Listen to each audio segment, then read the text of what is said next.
Okay, let's pick up where we left off. Actually, I want to back up just a little bit to round line 700. Let me pass this around if you would put your name on it. Round line 700. So Oedipus and Creon are going back and forth. Okay, Creon's explained why it's totally illogical for him to become king, because then he'll have to deal with all the headaches when right now he has all the kind of the perks of the power. So he says, what do you want? You want me banished? No, I want you dead. Just for a grudge? No. You don't think I'm serious, Oedipus says. Creon, I think you're insane. Quite sane in my behalf. That is, he's kind of implying when I'm involved, I'm going to be very sane. When it's dealing with a problem out there, I'm going to act like a crazy person. Okay? So he goes on. Creon says, not just as much in mind, that is, you're not just as sane on my behalf. According to the American system, justice is supposed to be what? Fair, blind, impartial. Oedipus is saying, when I'm dealing with my justice, I'm going to be completely sane. When I'm dealing with your justice out there, all bets are off. And Creon totally sees that. Okay? So, Oedipus replies, in response to not just as much in mind, you, my mortal enemy? What's he suggesting? If you're the enemy, there are no rules. Whatever goes. What if you're wholly wrong? What if you are entirely wrong about this?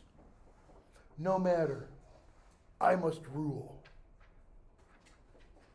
Now just let that sit for a while. Imagine we had a president that had that mentality. Doesn't matter at all. I'm in charge. Whatever I say goes. Thankfully, we haven't had one like that. Not if you rule unjustly.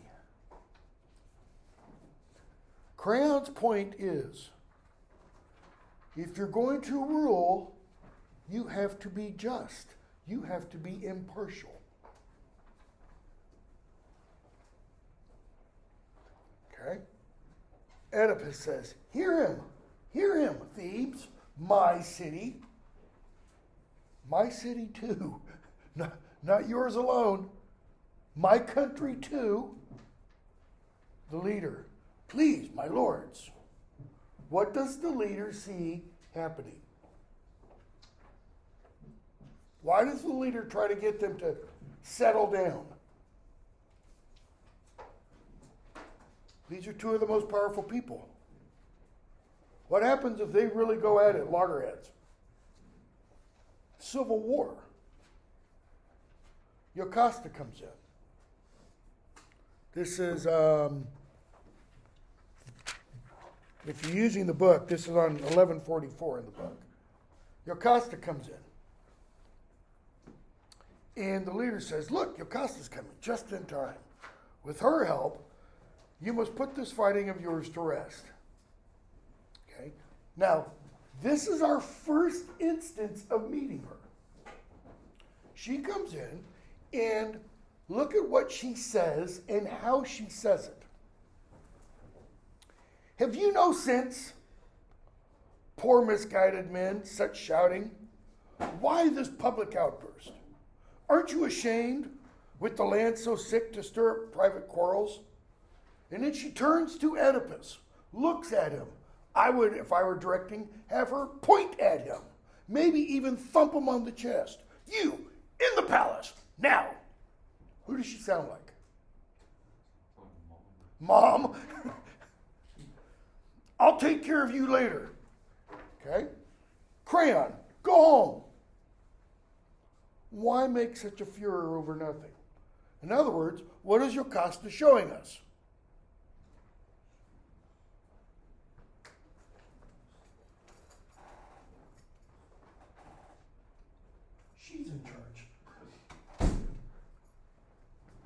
if she can tell the king, get your butt in there, and tell her brother, go away. Bear in mind, Greek society, at the time when Sophocles is writing, not even to speak of the time when the play is supposedly set, which is many years earlier, women had no power. Women had no voice. They had no say. Women were property. Period. That's everything. Okay? So, she says all this. Creon, my sister, it's dreadful. Oedipus, your husband, kind of throwing it back in her face. Your husband, he's bent on a choice of punishments for me, banishment from the fatherland or death. Oedipus says, I caught him in the act. Really? Did he really catch him in the act of conspiring? No, not at all. About to stab me in the back. Never. Curse me, let me die and be damned if I've done you any wrong that you charge me with. Now you can say, oh, dramatic irony, because it's later going to be, no. No dramatic irony there. Why? Creon is entirely innocent. Yocasta, oh God, I believe it, Oedipus. Honor the solemn oath he swears to heaven. In other words, anyone who is really guilty, you got to put yourselves in the mindset of these people. The gods are real. The gods judge. If you swear an oath falsely to the gods, you will be destroyed. Period. You can bank on it. All right? She goes, listen to the oath, Oedipus. Only a fool kind of would make that kind of oath. So she says, do it for me and for the sake of all you people. The chorus begins to chant, believe it, be sensible, give way, my king, I beg you. You want me to concede? You want concessions? Respect him. He's not been a fool in the past. The chorus means by that what? Look at Creon's entire life history up to this point. When has he ever acted in a manner that Oedipus is suggesting? Never. Doesn't mean someone can't go wrong or can't go bad, etc. Now he's strong with the oath he swears to God. You know what you're asking. I do. Say it. Don't cast him out. Don't brand him with guilt. If that's what you want, then you want me dead or banished from the land. How does Oedipus take the words of the chorus, or the leader of the chorus? If you side with Creon, or what you're saying about Creon means you side with Creon. For Oedipus, it's totally an either or. Either you stick with me or you stick with him. You side with me or you side with him. Chorus, never, no, not at all. Then let him go, even if it does lead to my ruin, my death, or my disgrace, driven from Thebes for life. And that's dramatic irony. Because he is going to be driven from Thebes, and he is going to be disgraced. He won't die, at least not immediately. Okay? So, Creon, look at you, sullen and yielding, brutal in your rage. You will go too far. It's perfect justice. Natures like yours are hardest on themselves. What does he mean, natures like yours?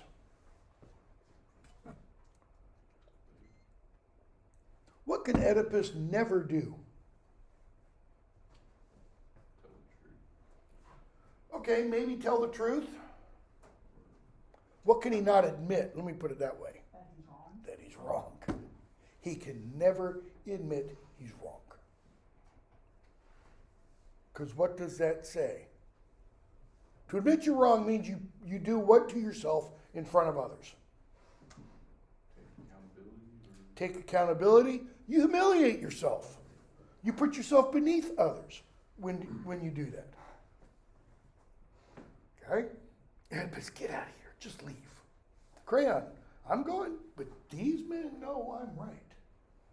So Oedipus, Creon is suggesting you're setting yourself not just against me, but against the chorus. And the chorus represents the people of Thebes. Okay? So Creon leaves. The chorus turns to Jocasta. My lady, why not help him in? In other words, escort Oedipus into the palace. Get him out of here. And she goes, no, I want to find out what's wrong. What happened? Loose, ignorant talk. What loose, ignorant talk? Started dark suspicions. Both sides? Yes. What did they say? You don't want to know. Notice the chorus doesn't want to repeat what's been said. Okay? She says, you see what comes of your good intentions now. What good intentions? What did the chorus attempt to do before? Speaking through the leader of the chorus. Tried to balance both sides. Tried to straddle the fence. Jocasta saying, you can't. You can't take both sides. One of them has got to be right and one of them has got to be wrong. Okay? Oedipus says that. You see what comes of your good intentions now in the chorus. I've said it once, I'll say it again. I'd be insane. You know what? Senseless ever to turn my back on you. You who set our beloved land, blah, blah, now guide us through the storm. So, chorus leaves, Jocasta. What's wrong, Oedipus? What is it? Why the rage? You're so unbending. We were earlier told Oedipus is what? Tiresias said this. Stubborn. That's unbuilding. Why the rage? Notice, it doesn't take much to set him off. Oedipus, I'll tell you. Okay? And he says, Creon's to blame. Creon, stop. Tell me clearly, how did the quarrel start? Again, how is she talking to him? Like a mother. She's getting the bratty, snotty, upset child. Calm down. Tell me how the fight began. Walk me through it. He says, I murdered Laius. I am guilty. He who? Is he saying that Creon said he murdered Laius? Because that's what it sounds like. But it wasn't Creon who said that. It was Tiresias. Jocasta. How does he know? In other words, where's the evidence? What's the proof? Well, he sent his prophet. Okay? So he's saying, Creon says, I murdered Laius, but he didn't actually say it himself. He had Tiresias do it. A prophet? Okay, calm down. Just calm down. Listen to me and learn some peace of mind. No skill in the world, nothing human can penetrate the future. Okay? True or false? True. That's true. But when Tiresias speaks, is he speaking as a human? Within kind of the system set within the world of the play? No, he's not. He's speaking the words of the god. Or gods, if you want. He's not speaking of his own accord. So she says, let me give you an example. An oracle came to Laius one fine day, and she tells the story. Okay?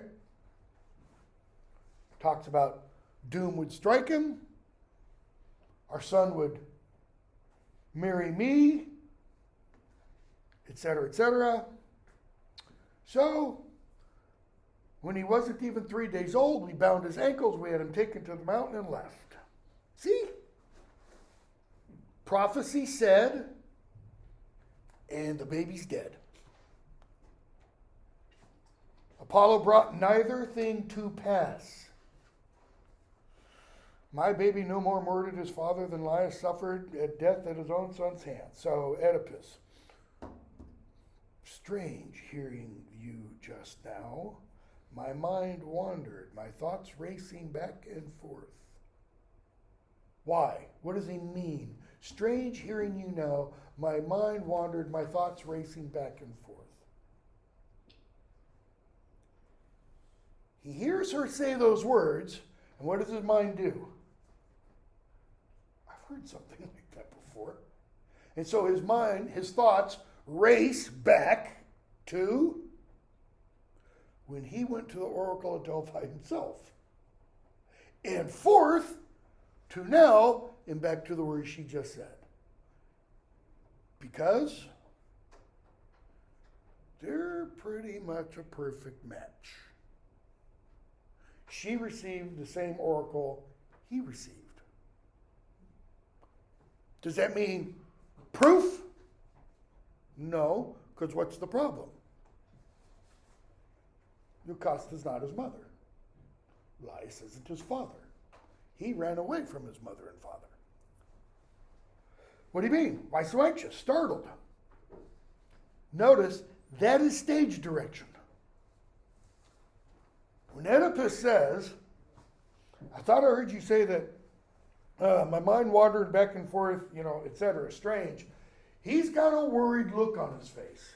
And now, when she says, why so anxious, startled, he's probably a little jittery.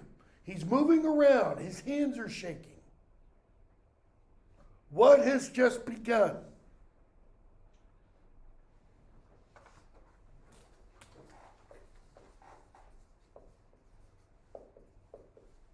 Or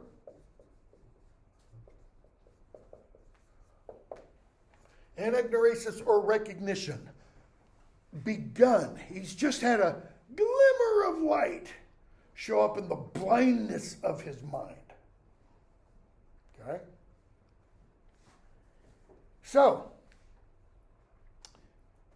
he says,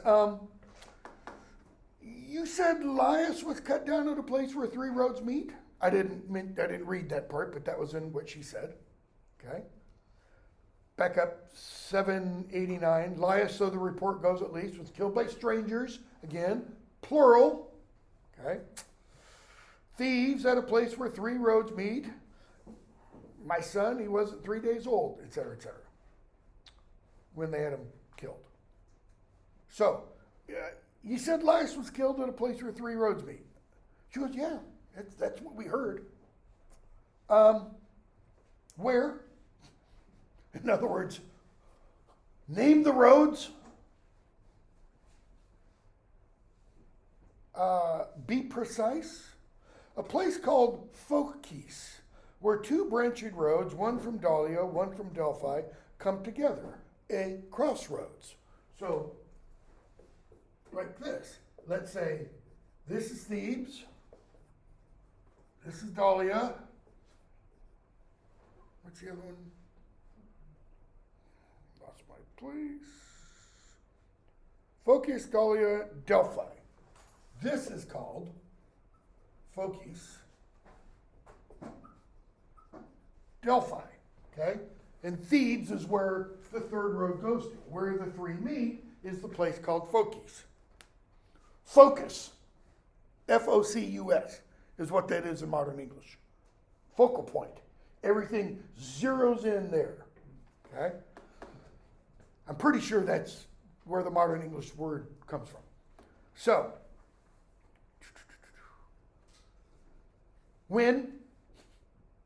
so he's gotten the where. What does Oedipus know that we don't know yet?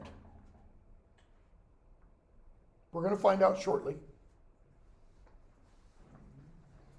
I've been there. And we'll find out shortly. I killed a man there. Okay. When? How long ago? Let's see. Oh, yeah. The heralds no sooner reported Laius dead than you appeared. So, he makes his way from Delphi, right? Because Oedipus goes to the oracle at Delphi. The oracle tells him, fated to kill your father, sleep with your mother, etc., etc. He goes from there, boom, he's here. There's Laius. He offs him. And it's like the next day, he's in Thebes. Welcomed as a conquering hero because he's defeated the Sphinx. My God, my God. Little more light. Is he convinced at this point? Is the recognition total and complete? Not yet. It takes a lot more information for that. Is there enough for him to be pretty darn sure? Yeah. But he still has to deal with the problem of his parents. Okay? My God, what have you planned to do to me? And what's not yet. That is, I'm not going to answer your question yet. Describe Laius. I mean, this is almost like a courtroom.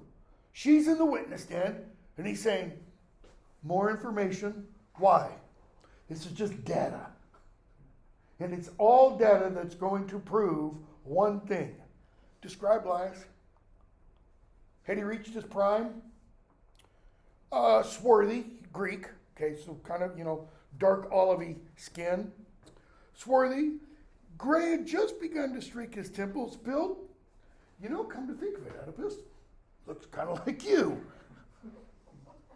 So, you're prophesied to kill your father, sleep with your mother. 1, never kill a man old enough to be your father. 2, never kill a man who looks like you, would be another good indicator.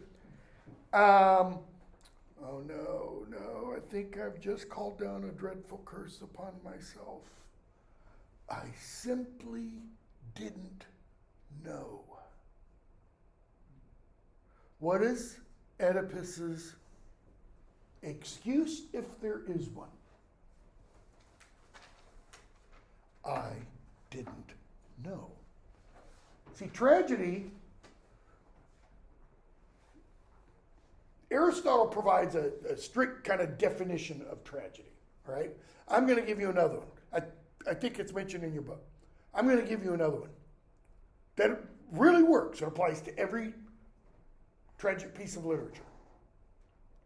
A tragedy occurs, or you have a tragedy, when the tragic hero, the protagonist, has to make a decision, has to act, but doesn't have all the necessary information to make a wise decision. What information does Oedipus lack when he leaves the oracle at Delphi? Who his parents are. He thinks he knows, but he's wrong because they lied to him. Okay? I simply didn't know. Yocasta, what are you saying? I shuddered to look at you. Why? He's probably gone deathly pale. Now, when the ancient Greeks put this on, they were wearing these big masks. So you can't see facial expressions. But he's doing something that makes you go, Oedipus, you're scaring me. This is a little weird. He says, I have a terrible fear the blind seer can see. Notice the paradox. In other words, Tiresias may not be wrong. I'll know in a minute. One more thing. That is, finish the puzzle, Yocasta. Give me that missing piece. Anything. Afraid as I am, did he go with a light or heavy escort? That is Laius. Several men at arms, like a lord, a king. And notice, she can remember. Probably 30 years later. 5 in the party, a herald among them, and a single wagon carrying Laius. Okay? So I think that means 5 men at arms plus Laius. Okay? So there's a herald who went among them. So you would have like the 4 men at arms, so he's in his carriage, which is here, or his wagon, which is here. guard, guard, guard, guard, herald out in front, telling people that they might come across, make way for Elias, king of thieves. Get out of the way, peons, kind of a thing. In other words, it was me. Now I can see it all clear as day. Who told you all this? She says a servant, the lone survivor.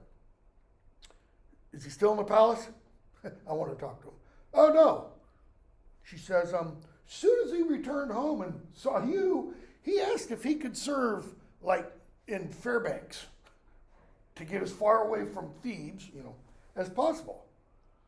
Can we bring him back quickly? Sure, just ask. Why?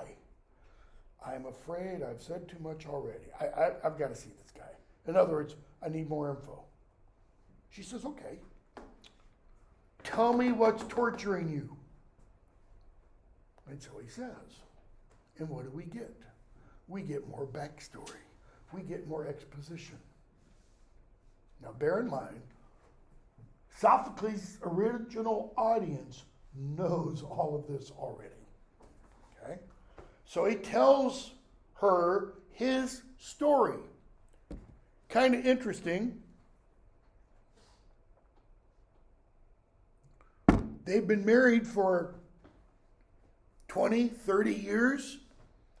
Never related this incident.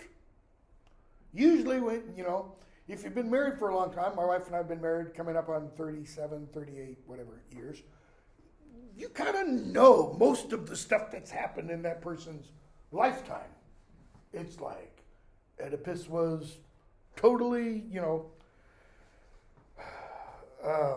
unknown by her. So he talks about the things that happened. Went to Delphi. The oracle told him what he was fated to do. So if you were doing a modern production of this, what would you tell the actress playing Jocasta to do when Oedipus relates the prophecy he received? I'd have her eyes get big as saucers. Like, that prophecy can't come to two different, people. I mean, is it just like $1 a day kind of a thing? So he says, I ran. I abandoned Corinth from that day on. He says, now I'll tell you everything. I'm not going to hide this. And I went straight to this road, and there was a guy on a wagon, wouldn't move. I killed him. Because he wouldn't move. Wouldn't get out of my way. The old man himself, line 889, the old man himself were about to thrust me off the road, brute force, and the one shouldering me aside, the driver, I strike him in anger, the old man watching me, so he kills the driver of the carriage. And the old man himself, he says, coming up along his wheels, he brings down his prod, 2 prongs straight at my head. I paid him back with interest. In other words, I deflected that and ran him through. I killed them all. Every mother's son. Well, apparently not all of them, because one lived.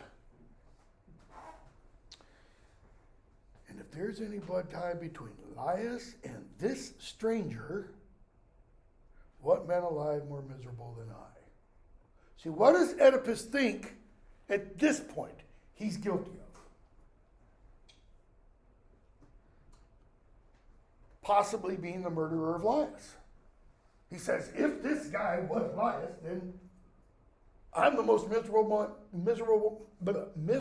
man alive. Why? Not just because he killed Elias, all the curses he pronounced that would fall upon the murderer of Elias. Okay? What does he not know? That he's Jocasta's son. See, that part, that hasn't been revealed yet. That's still hidden.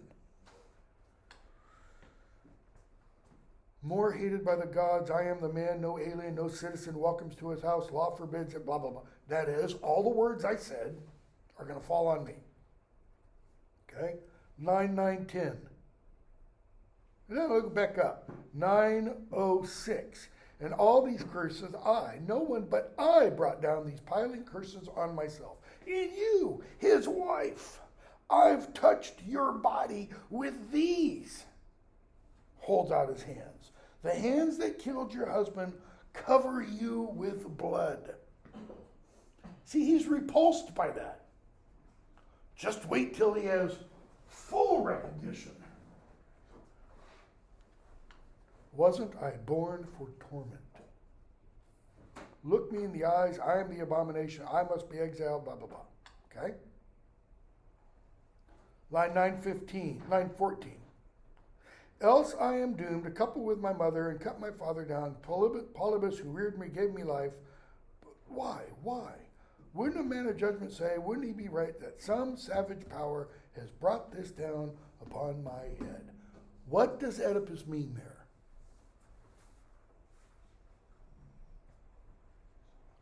It's almost like he's saying, I had no choice in this matter. Fate made me do this.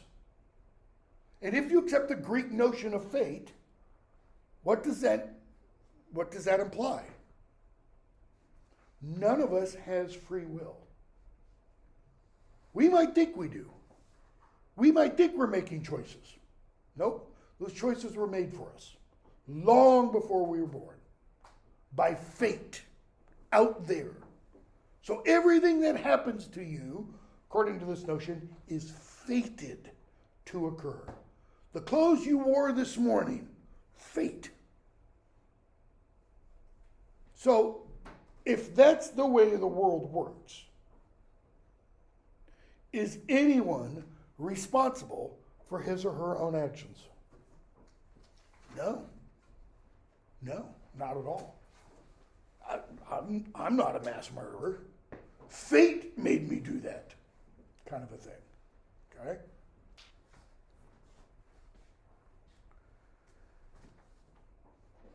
So, the leader says, you fill our hearts with fear. In other words, Oedipus, you're really starting to scare us.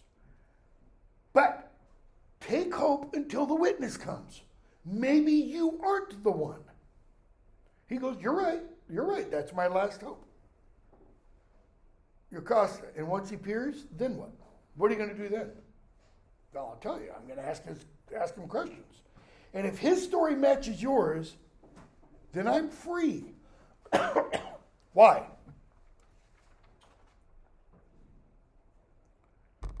Because Oedipus wasn't part of a gang. When he met the guy at the crossroads, he was by himself. And the story that's been relayed is that Laius was killed by a band of thieves. More than one. Okay? He says, if it was only one, then I'm guilty. Jocasta, it's impossible. Trust me. I told you precisely, line 937 or so, told you precisely what he said. He can't retract it now. The whole city heard it.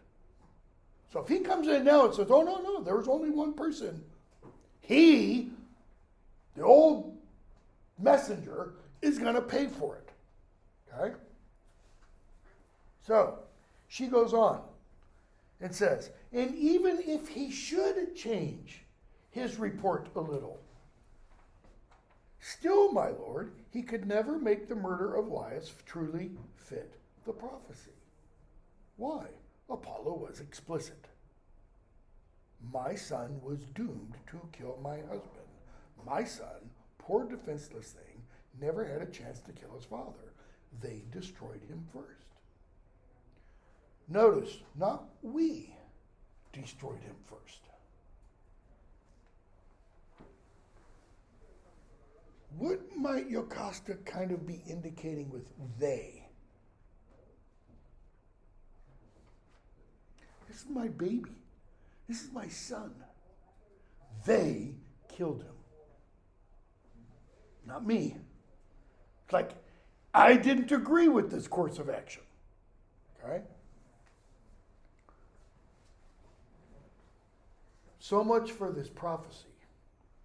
neither here nor there. From this day on, I wouldn't look right or left. That is, just keep going the way you're going, Oedipus. Don't worry about prophecies. Prophecies do what? They take you off your path. They make you think things you shouldn't think. He says, but that shepherd, you go, don't worry. We'll find him. Chorus comes in. Look at what the chorus sings about. Destiny, guide me always. Destiny, find me filled with reverence, pure in word indeed. Destiny is fate. You cannot escape it. That which will be, period. Okay? Great laws tower above us. That's the unwritten laws of the gods, the things that cannot be changed.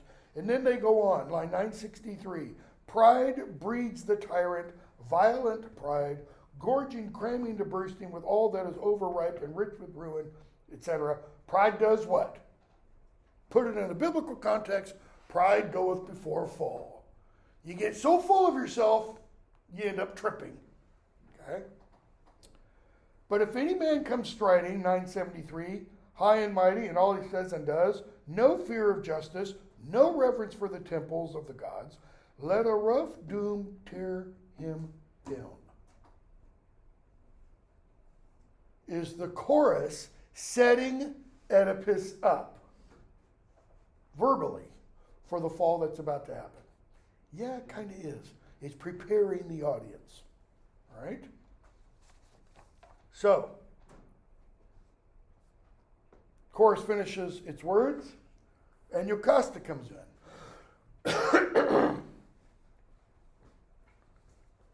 And she says, thought came to me, I should come out here and pray to the gods.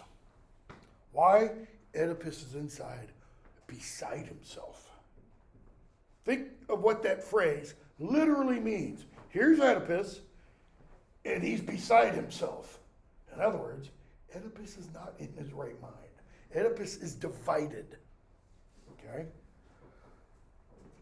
Racked with anguish, no longer a man of sense, he won't admit the latest prophecies are hollow as the old. He's at the mercy of every passing voice that the voice tells of terror. That is, everything Oedipus hears now, it makes him think, I'm guilty, I'm guilty, I'm guilty, I'm guilty, I'm guilty.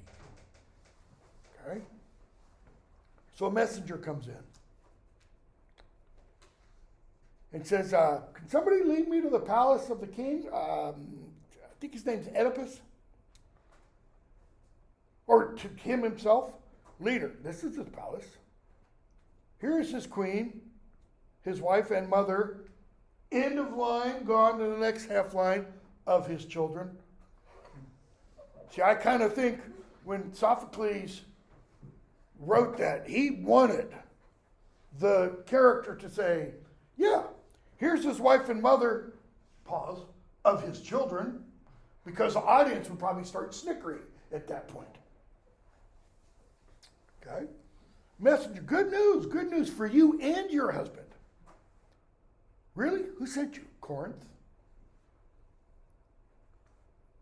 So, what's the news?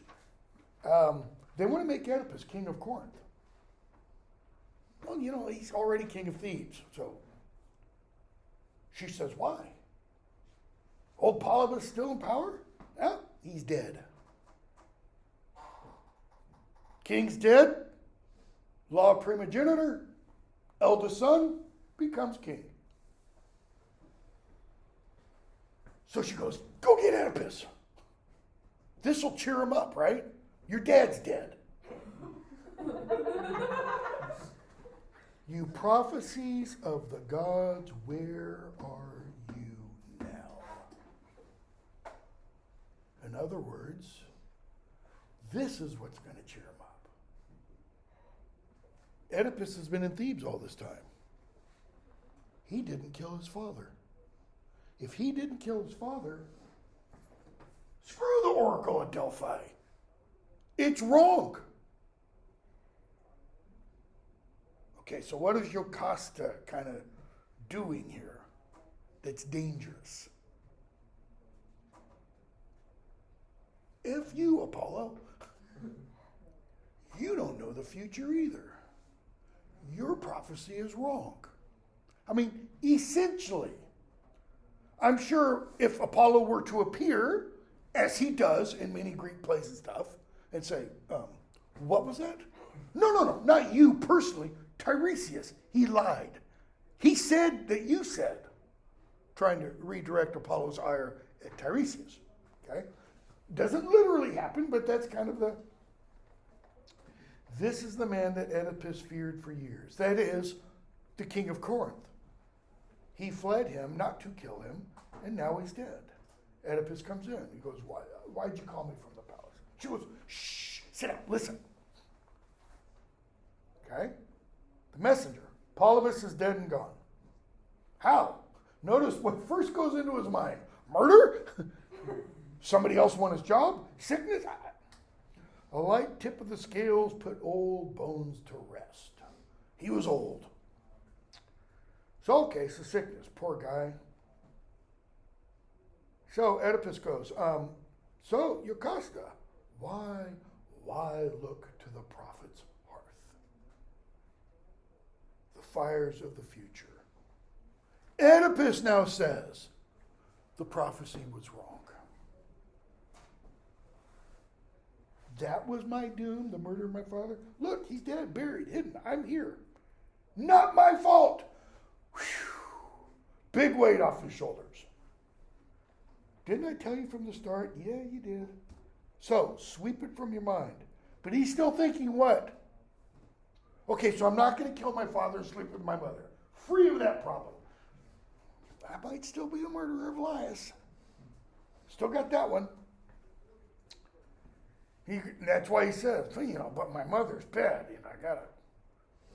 What should a man fear? Line 1,000 something. It's cut off on the page. What should a man fear? It's all chance. Chance rules our lives. Notice the opposition. Fate versus chance. Fate is, at least in one sense, orderly. If you're fated to do something, it's kind of like, okay, c'est la vie, that's life. I can't stop myself. Chance means you're walking along and a meteorite hits you out of the blue and you're dead. You're crossing a street in a truck and there's no rhyme or reason. It doesn't make any sense. Not a man on earth can see a day ahead, groping through the dark. Better to live at random, best we can. In other words, have fun. Enjoy life, because you don't know when you're going to die.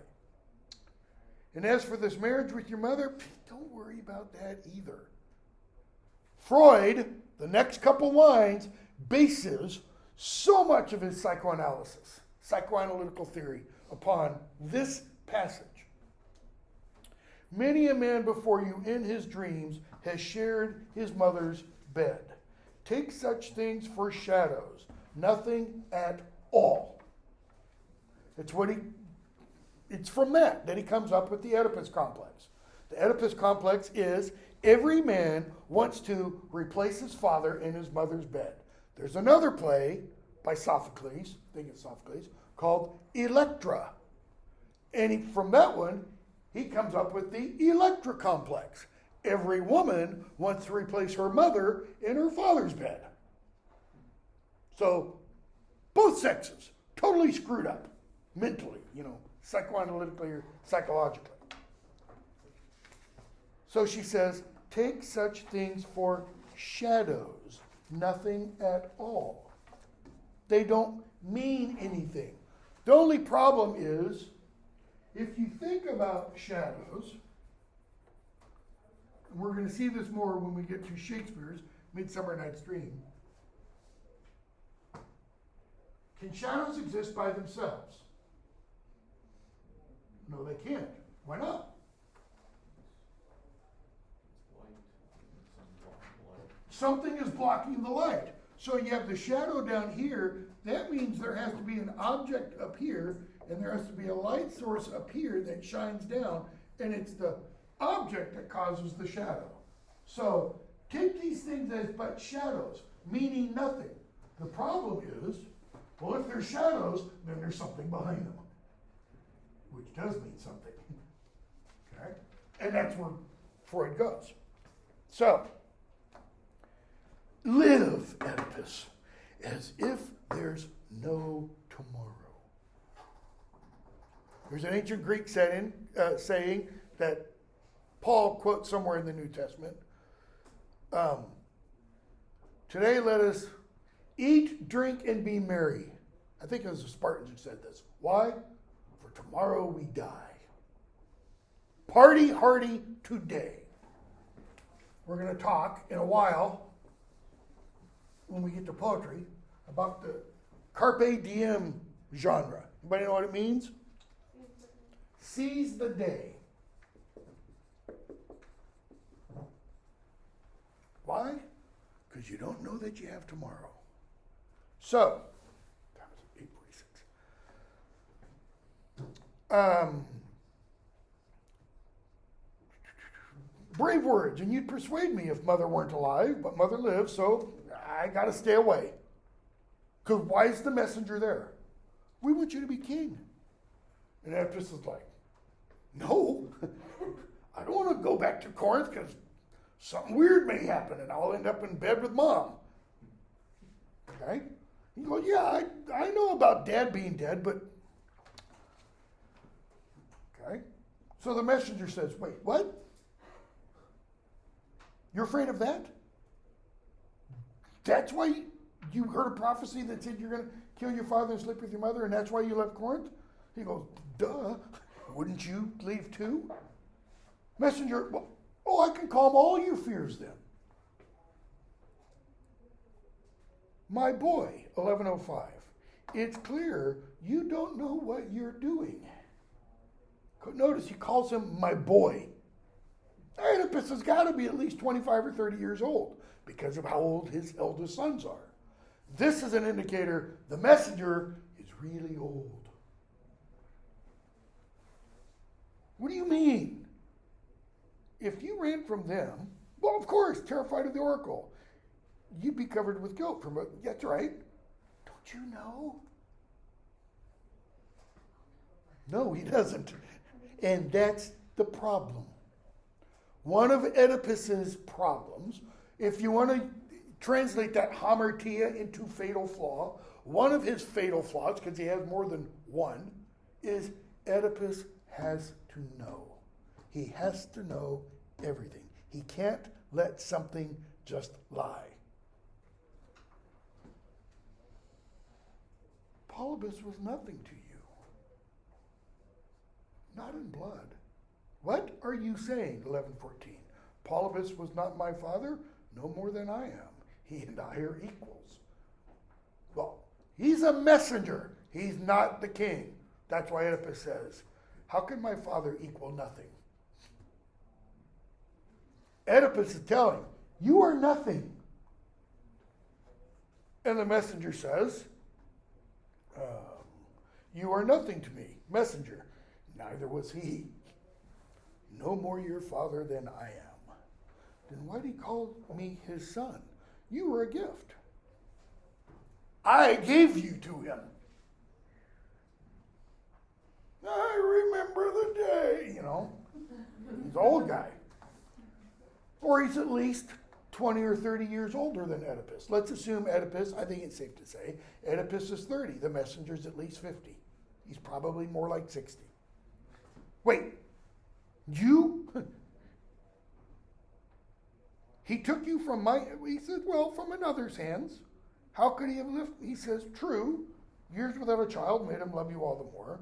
And how did you get me? Find me by accident? Just walking down the street one day and there's a baby with his legs pinned together and crying?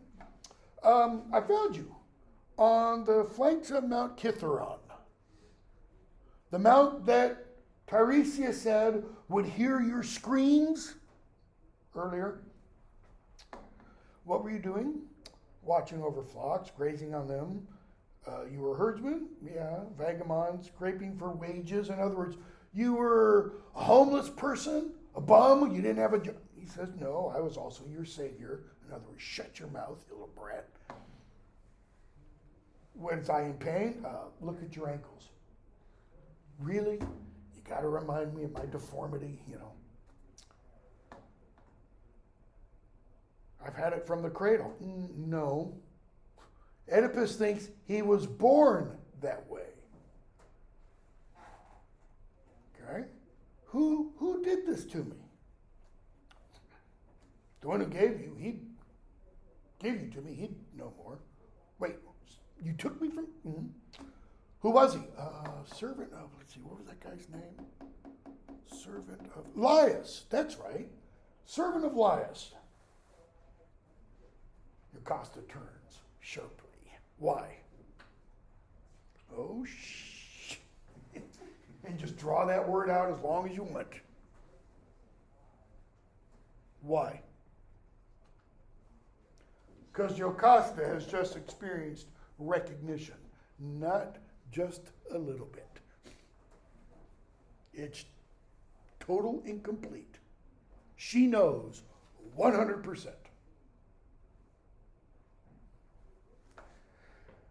The king of, that's him.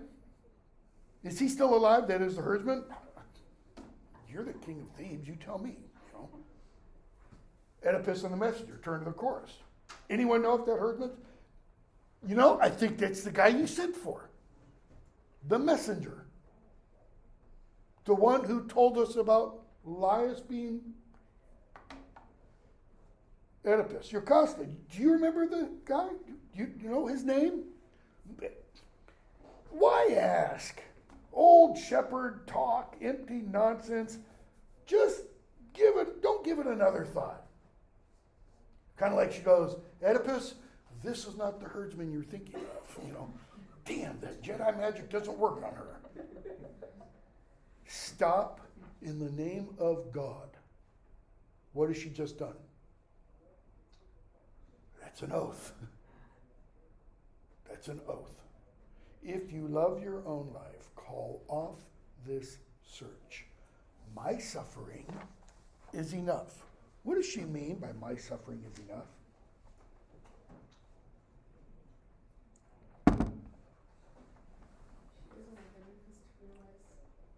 She doesn't want Oedipus to realize the truth. Okay? What else? It's true. She's saying my suffering is enough for both of us. What's implied in that? We'll go on how we are. I will bear all the suffering. What mother would not bear all the suffering in the world for her child? That's pretty much what's going on there. Oedipus, courage! In other words, don't worry, honey. Even if my mother turns out to be a slave and I a slave 3 generations back, you would not seem common. Don't worry. Because Oedipus is thinking here, maybe just some bum in Laius's house gave me to the herdsman. And he's thinking, I'm low-born. I'm like a slave. And I'm now married to the queen. He's like, it's not going to make you any less. Okay? No, listen to me. I beg you, don't do this. I must know it all. I must see the truth at last. Notice the verb he uses. Not must know the truth, must see. Even though he's physically has good sight. She says, no, please, for your sake. I want the best for you. Your best is more than I can bear. You're doomed. May you never fathom who you are. And she runs inside screaming, "Aye, man of agony, that is the only name I have for you." Man of agony, nice way of saying